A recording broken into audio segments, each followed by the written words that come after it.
Hello everyone and welcome back to the Cup of Joe show. I'm Joe, that's Jeremy. We're back again this week. Not that you guys are surprised. I'm sure we've been filling up your news feed with these videos weekly, every Saturday morning. But yeah, we're here to talk movies. We haven't seen a movie, but in parallel with the NBA Finals, we're going to talk about some great, and I mean great, basketball movies. And there's a lot of them out there, but we all know that there is one that resonated with us as a child and still resonates today. It is called Space Jam. Space Jam is one of my favorite movies of all time. All time. Forget sports, forget basketball, don't even narrow it down to that. All time. And I'll explain why.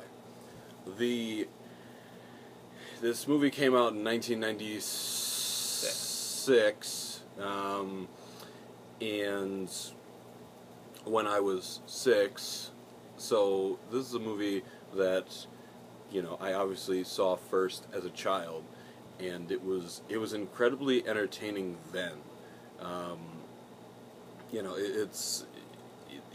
Obviously it has the Looney Tunes. You got Bugs. Bugs was actually one of I really enjoyed watching the Bugs Bunny cartoon as well. So it was nice to actually. It was kind of like a perfect storm for me. You got Jordan basketball, and you have the Looney Tunes, and it just all came together as one. And it was just a great movie as a kid. But at the same time, it's one of those movies that legitimately gets even better when you watch it as you're older. I do know why, but it'd be interesting to see if that's what Space Jam meant to do, because it's just I love this movie now. I appreciate it even more today, and I may even appreciate it more in 20 years. I don't know. That is the greatness of Space Jam. Jeremy, what is Space Jam to you? Where does Space Jam rank among the greats for you, the sports greats? Well, the interesting thing about Space Jam for me is that when it came out when I was a kid and all, I would have been 7 at the time because I'm 6 months older than Joe. But anyway, I didn't really like Looney Tunes, and I still am not overly enamored with Looney Tunes. And at the time, I didn't really like basketball either, so I didn't. I certainly didn't watch it or anything. I was aware of it, and I remember my older brother being a Kobe fan back in the day, back when Kobe was a spring chicken. Was Kobe even in the league? When did he come into the league? Was it 97? It was 97. 97. Believe, okay, yeah. all right, so it was before that. But anyway, so in light of those two things, it's interesting that I even saw Space Jam and that I also enjoyed it. But I think that's a testament to how pervasive the brand that was Michael Jordan was. He didn't just transcend basketball; he transcended sports and was truly a cultural figure, and it was able to. Nobody's gonna say he's a good actor, but he did well enough on camera. I mean, he was certainly used to being on camera and giving interviews and all that sort of stuff. And I liked the humor with the Looney Tunes and everything, and the basketball was entertaining because it was almost entirely dunks, and that was a little but it kept it moving, kept it frenetic for children to keep them interested in everything. So I liked it. See why this movie works, and you got into it. Why Michael Jordan worked, and like why I feel some of these other movies don't work that star like okay, all the Shaq movies, is that Michael Jordan plays Michael Jordan. He plays a basketball player. You know, like Charles Barkley plays a basketball player. Like they all play themselves, which is why this movie works. Like, you're okay with the bad acting because they're just playing themselves. So it's just like it works, and then they're able to blend that with, you know, like you said, Jordan's star power, and you know how he does actually brighten up a screen because he's been doing it for years. He's been doing it for years. So like he's able to blend that with, you know, the humor of the Looney Tunes, and let's not forget Bill Murray. If Bill Murray is not in this movie, like, you couldn't have picked anyone else. Like, you needed that for this movie, and he comes up with so many great lines in this film. It's just like, you could not have cast a better person in that part. Come on, like, as soon as you see him on the golf course and he's swings and he's posing with an umbrella hat, it's hilarious. And like, he's talking, he's trying to get in the game, and he's trying to get in the NBA, talking to Michael, and Michael's just like, no, you can't play in the NBA. And he's just like, is it because I'm white? Larry's white. Larry isn't white. Larry's clear. And that's just like, from then on, it's just, Bill Murray is amazing in this movie. So I mean, it's the great casting of Bill, like, basically the couple actors. Wayne Knight is very good too, actually. So there's a couple actual actors in this film, and they work to perfection. This movie is great. I mean, I would suggest watching it right now. Stop watching this show and watch Space Jam. It's amazing. But then come back and finish Yeah, the show. yeah. I mean, it's great on so many levels. So many levels. You can watch it as a kid. You can watch it with your family and laugh at different things because you understand different things. I mean, it's everything that is great about a kids movie today. I mean, without the great story, you know, I wouldn't say that like Space Jam is as good a movie as Incredibles or anything like that, but like, they're just as entertaining. You know, it is on the level with, you know, some of the animated greats in my mind, and it's a movie that absolutely resonates with me, and I believe is the highest grossing basketball movie of all time. Well, We haven't had the best. Well, I mean, that's particularly interesting because it did come out, you know, almost 20 years ago. So let me check among the basketball movies. Yes, it is.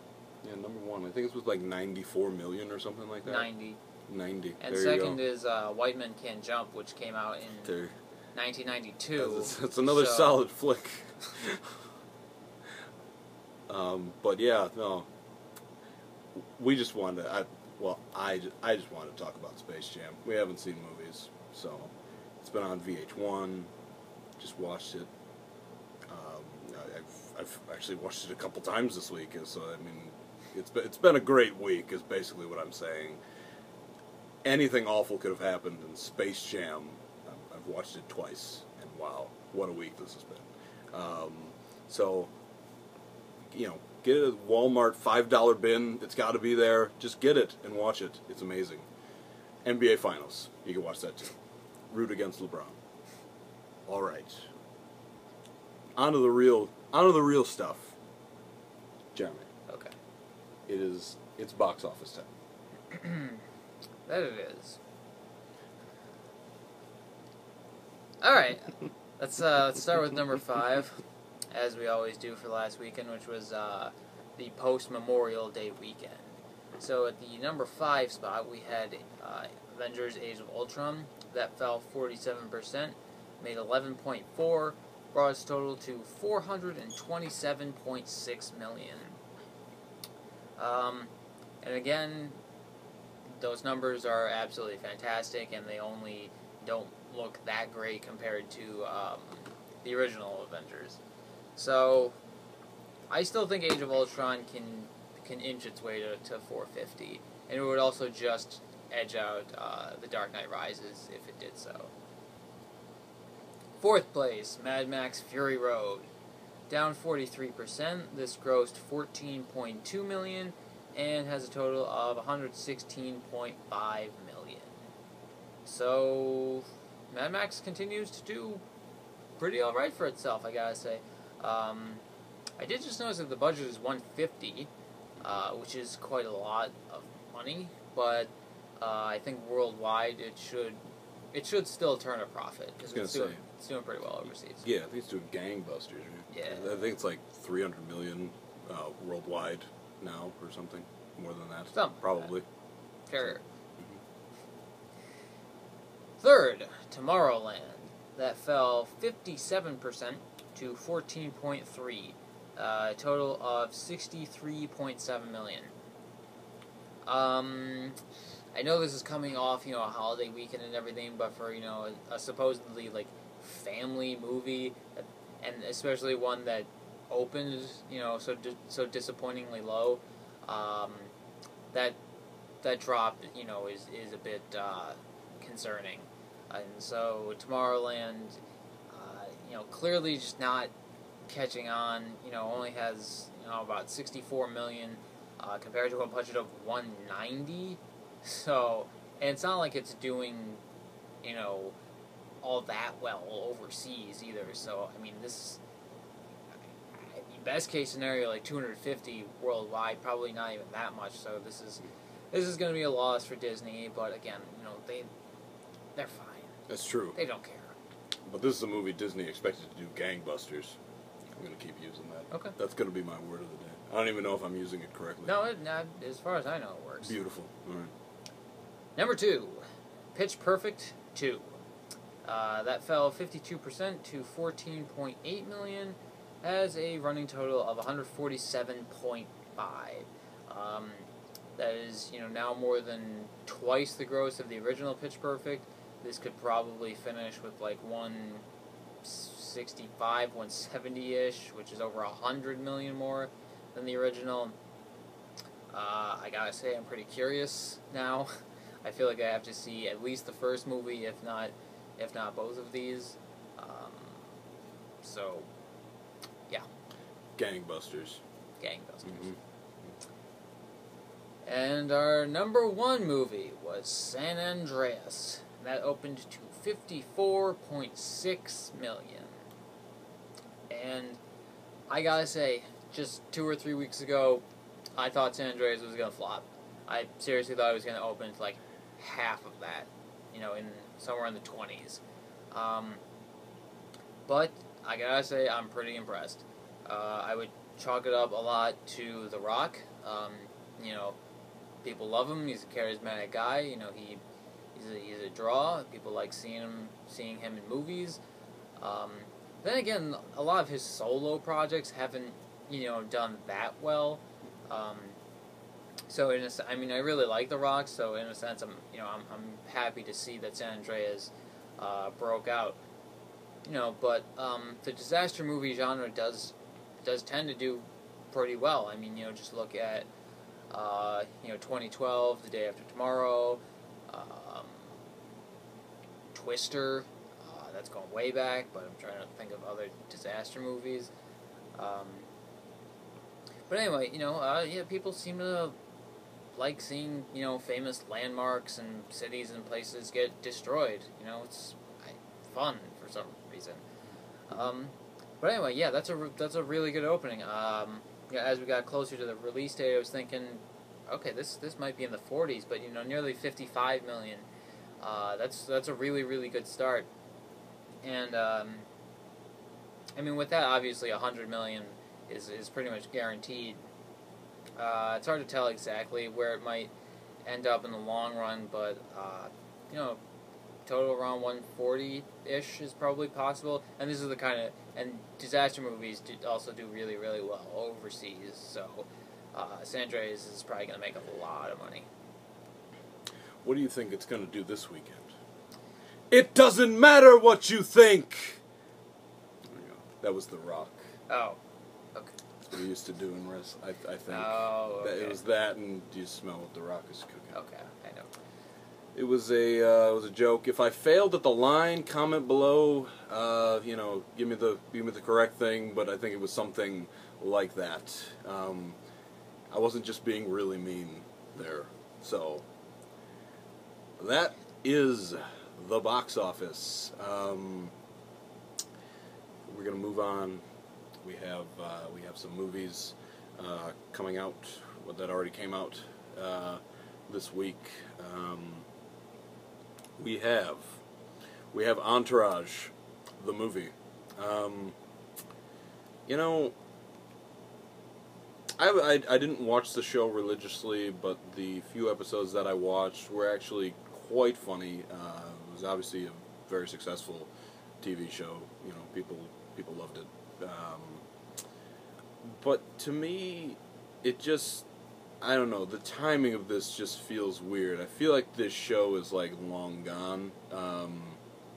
But I just basically think if you were a fan of the show, you're probably gonna like the movie. That's gonna be my guess. But like, it's just, I don't know. I don't really see that TV show working as like a movie. I feel like it's just gonna feel like an episode of the show, just longer. I don't know. It's just something about it. It just doesn't feel right, and it doesn't feel worth it. I don't know. But Liam Neeson flipping off the camera in the trailer is funny, but that's just because he's Liam Neeson. So I don't know. What do you think about Entourage? I agree pretty much. I never really watched it, but it seemed like it had a pretty, passionate fan base. It might well be the kind of show that I would like, but just, was it HBO? Yeah, it was okay, HBO. Yeah, alright, so that's why I never watched it. But yeah, basically, I agree. And it weirdly opened on Wednesday, which was an interesting decision. And it made, $5.4 million on Wednesday, which is pretty impressive, I gotta say. But then it fell 63% to Thursday. So it seems like, the fans of the show just really, really rushed out on Wednesday to go see it. So it's hard to extrapolate what it's going to make for the weekend. Maybe 12-ish, which I honestly think is still pretty good. Sure that's fine. For a show that, when did it stop? I don't know. It feels like a years while ago. I might be wrong, but it feels like a while ago. What was I gonna say? Yeah, the one of the episodes of Entourage I watched had Matt Damon, so that's probably why I loved it. But like, it was one of the few times. I just want to note this: one of the few times that I actually liked LeBron James. He was in the episode, and he was hilarious. And it was one of the times. And honestly, that Trainwreck movie that's coming out with Amy Schumer, he seemed hilarious in too. So like, it doesn't mean I'll like him, but I could still find him funny in certain aspects. He promises the main guy promises to donate so much money, and Matt Damon at the end is just like, the check hasn't come in, you gave me your word, you gave LeBron your word, and it's just funny because it's just like LeBron. Anyway, watch the episode. But we got a couple more. Insidious Chapter 3, which is actually getting very good reviews, but I have no thoughts because it's a horror movie. I actually like the first two Insidious movies. I didn't find them so much scary as I just like the world and the concepts in the world. I mean, they were a bit unnerving, but anyway, Insidious 2, Chapter 2, did really well at the box office. I think Insidious 3 is going to come down a little, so probably an opening in the lower 30s. But yeah, good reviews, solid reviews for it, which is surprising. What else? There's something else. Spy, which is getting spectacular reviews. Yeah. I have no idea why. I didn't see it, but may have to now. I don't know. I didn't plan on seeing it. I like Jason Statham. I don't like Melissa McCarthy. I'm just throwing that out there. It looks like Spy's headed for around the mid-30s, like 35 million. So we'll see what happens. Great reviews.